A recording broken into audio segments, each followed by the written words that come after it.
echo of his call. கர்த்தருக்குள் பிரியமான என் அன்பு சகோதர சகோதரிகளே, உங்களை இரட்சகர் இயேசு கிறிஸ்துவின் நாமத்திலே அன்புடன் வாழ்த்துகிறேன். ప్రభునందు ప్రియమైన సహోదర సహోదరి, మిమ్మల్ని రక్షకుడైన యేసుక్రీస్తు నామం నందున ఆహ్వానిస్తున్నాను. நம்முடைய கிராம உயர்நிலை பள்ளியான சென்ட் பால்ஸ் மெட்ரிகுலேஷன் பள்ளிக்கூடத்தை நினைவில் வைத்துக் கொள்ளுங்கள். మన గ్రామ హై స్కూల్ అయిన సెయింట్ పాల్స్ మెట్రికులేషన్ స్కూల్ని మీ ప్రార్థనలో గుర్తుంచుకోండి. சுமார் 30 ஆண்டுகளுக்கு முன்னதாக பின்தங்கிய நிலையில் இருந்த அந்த கிராமத்தை நாம் தத்தெடுத்து இன்றைக்கு அந்த கிராமமானது வளர்ந்து பட்டணமாகிவிட்டது. కొన్ని సంవత్సరాల ముందు మన ఆ భాగం చాలా చిన్న పల్లెటూరులాగా ఉండింది. దాన్ని మనం దత్తత తీసుకుని దాన్ని ఇప్పుడు ఒక మంచి స్కూల్ పెట్టి అదొక మంచి పరిస్థితికి తీసుకొచ్చాము. நமக்கு ஏராளமான பொது நல சேவைகளை செய்திருக்கிறோம். మనం చాలా లోక సమాజ సేవలు మనం చేస్తూ ఉన్నాము. இன்னைக்கு சென்னை மாநகர పట్టణத்தோடு నగరத்தோடு இணைக்கப்பட்டுள்ளது. ఈ రోజు అది మన చెన్నై నగరంతో కలిసి ఉన్నది. நம்முடைய பள்ளிக்கூடத்தை ஆண்டவர் ஆசீర్வதிக்க ஜெபிக்க வேண்டும். మన పాఠశాలని ప్రభు ఆశీర్వదించాలని మీరు ప్రార్థన చేయాలని వేడుకుంటున్నాను. பிள்ளைகளுக்கும் அங்கு பணிபுரிகிற மக்களுக்கும் நல்ல பாதுகாப்பு கிடைக்கும்படி நீங்கள் ஜெபிக்க வேண்டும். అక్కడ చదివే విద్యార్థులు, అక్కడ పనిచేసే సిబ్బంది వాళ్ళందరికీ ఒక రక్షణ కోసం మీరు ప్రార్థించాలి. யோவான் 16 அதிகாரம் 22 வசனம் விதமாக சொல்லுகிறது. యోహాను సువార్త 16వ అధికారం 22వ వచనం ఇలా సెలవిస్తుంది. உங்கள் இருதயம் சந்தோஷப்படும், మీ హృదయం సంతోషపడుతుందని அதை ஒருவனும் உங்களிடத்திலிருந்து எடுத்து போட மாட்டான். మీ హృదయం సంతోషించును, మీ సంతోషమును ఎవరును మీ యొద్ద నుండి తీసివేయడు అని రాయబడి ఉన్నది. உலக வாழ்க்கையிலே பார்க்கும்போது சந்தோஷம் என்பது யாருடைய வாழ்க்கையிலும் నిరంతరமாக இருப்பதில்லை. లోక ప్రకారమైన జీవితంలో చూసేటప్పుడు ఎవరి జీవితంలో ఆ సంతోషము నిలకడగా ఉండేలా మనకు కనిపించదు. காலையில் இருக்கிற சந்தோஷம் மாலையிலே பலருக்கு இருப்பதில்லை. పొద్దున ఉన్న సంతోషం సాయంత్రం నేరం వాళ్ళ జీవితంలో సంతోషం ఉండలేకుండా పోతుంది. காலையில ஜெப சிந்தனையோடு ஆரம்பிக்கிற போது சந்தோஷம் வருகிறது. పొద్దుటి వేళ ఒక ప్రార్థనా చింతతో మనం ఆ రోజు ప్రారంభించినప్పుడు మనకు సంతోషం ఉంటుంది. பிறகு நீங்கள் இந்த உலகத்துக்குள்ளே சென்று உலக மக்களோடு பழகி உங்கள் காரியங்களை செய்யும் போது உங்கள் இருதயம் வேதனைப்படுகிறது. తర్వాత మీరు ఈ లోకంలోకి వెళ్ళి ఈ లోక ప్రకారమైన మనుషులతో కలిసి మెలిసి వాళ్ళతో పనిచేసేటప్పుడు మీ ఆ ప్రార్థన, మీ సంతోషం మీ మనసులోంచి వెళ్ళిపోతుంది. ஏனென்றால் ஒரு பொல்லாத உலகத்திலே நாம் வாழ்கிறோம். ఎందుకంటే ఒక ఘోరమైన పాపమైన ప్రపంచంలో మనం జీవిస్తున్నాం. கேடுகள் நிறைந்த இருதயத்தை உடைய மக்களோடு வாழ்கிறோம்.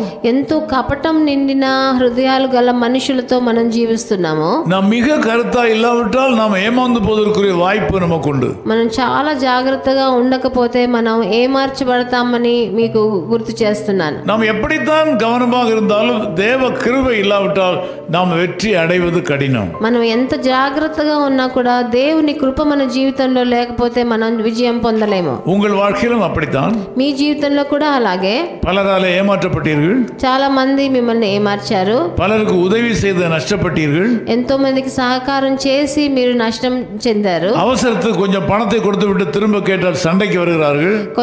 ఏదో అవసరత కొరకు వాళ్ళకు డబ్బులు ఇస్తే మళ్ళీ మీరు అడిగితే వాళ్ళు పోట్లాటకు వస్తున్నారు. முழங்காலில் நின்று சிலருக்காக ஜெபித்து ஜெபித்து அவர்கள் சுகமடைந்தவுடன் அவர்களே உங்களுக்கு எதிராக வருகிறார்கள். ఎంతో మందికి మోకాళ్ళ మీద నిలబడి వాళ్ళకి స్వస్థతని మీరు ప్రార్థన చేసి పొందిస్తే అది మర్చిపోయి మీతో పోట్లాటకు వస్తున్నారు. ஒவ்வொரு நாளும் பெரிய பெரிய போராட்டங்கள் தான் உங்களுடைய அனுபவமாக இருக்கிறது. ఒక్కొక్క రోజు పెద్ద పెద్ద పోరాటాల్లో మీ అనుభవంగా మారిపోయాయి. நீங்கள் ஆண்டவரிடத்தில் ஜெபம் பண்ணுகிறீர்கள். మీరు ప్రభు దగ్గర ప్రార్థన చేస్తున్నారు. உங்கள் ஜெபம் கேட்கப்பட்டிருக்கிறது. మీ ప్రార్థన వినబడింది ఆయనకి. இன்னைக்கு நீங்கள் எந்த சூழ்நிலையில் இருந்தாலும் ఈ రోజు మీరు ఎట్లాంటి పరిస్థితిలో ఉన్నా உங்கள் ஜெபத்தை கேட்ட ஆண்டவர் சொல்லுகிறதாவது, మీ ప్రార్థనను ఆలకించిన ప్రభు చెప్పేది ఏంటంటే உங்கள் இருதயம் சந்தோஷப்படும். మీ హృదయం సంతోషం చెందుతుందని. யாரும் அதை உங்களிடத்திலிருந்து எடுத்து விட முடியாது. ఆ సంతోషాన్ని మీ దగ్గర నుంచి ఎవ్వరూ తీసివేయలేడు అని చెప్పబడింది. உங்கள் வாழ்க்கையில் அற்புதங்களை செய்வதற்கு ஆண்டவர் தயார் நிலையில் இருக்கிறார். మీకు జీవితంలో అద్భుతాలు చేసేదానికి తయారు పరిస్థితిలో ప్రభువు ఉన్నాడు. தேவனுடைய பிரசன்னத்தை மாத்திரம் நீங்கள் நாடுங்கள். దేవుని ప్రసన్నతని, ఆయన సన్నిధిని మట్టుకు మీరు వెదకండి. தேவனோடு உங்கள் வாழ்க்கையை இணைத்துக் கொள்ளுங்கள். ప్రభువుతో మీ జీవితాన్ని సంబంధం పెట్టుకోండి. இடைவிடாமல் ஜெபத்தில் நிலைத்திருங்கள். ఎడతెగక ప్రార్థన చేయండి. உங்கள் வேதத்தை வாசியுங்கள்.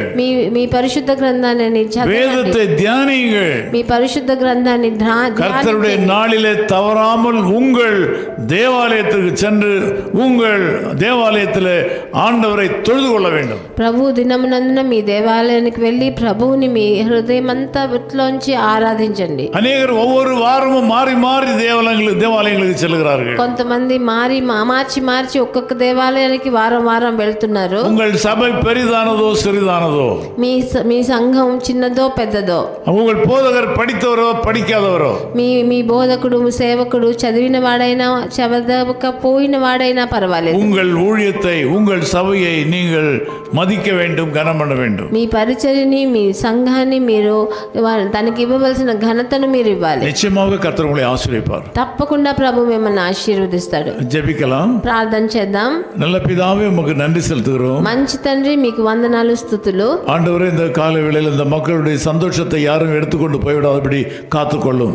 ఈ ప్రొద్దుటి వేళ నాతో ఏకీభవించే జనులకు ఉన్న సంతోషాన్ని ఎవరు తీసివేయకుండా మీరు కాపాడండి. இந்த மக்கள் கூட வேத வசனத்தின்படி உலகத்திலே தங்கள் பொக்கிஷங்களை சேர்க்காதபடி பரலோகத்திலே சேர்க்கும்படியான கிருபைகளை தருவீராக. ఈ జనులు కూడా వచనం ప్రకారం లోక ప్రకారమైన సంపత్తును వాళ్ళు చేర్చకుండా పరలోకంలో వాళ్ళ సంపదను చేర్చేదానికి వాళ్ళకి సహాయం. உலகத்திலே திருடர்கள் கன்னமிட்டு திருடுவார்கள். ఎందుకంటే లోక ప్రకారంలో ఉన్న జనులు దొంగలు కన్నం వేసి దాన్ని ఎలాగైనా దొంగలిస్తారు. పరలోకத்திலே சேர்த்து வைக்கப்படுவவை பத்திரமாக இருக்கும்.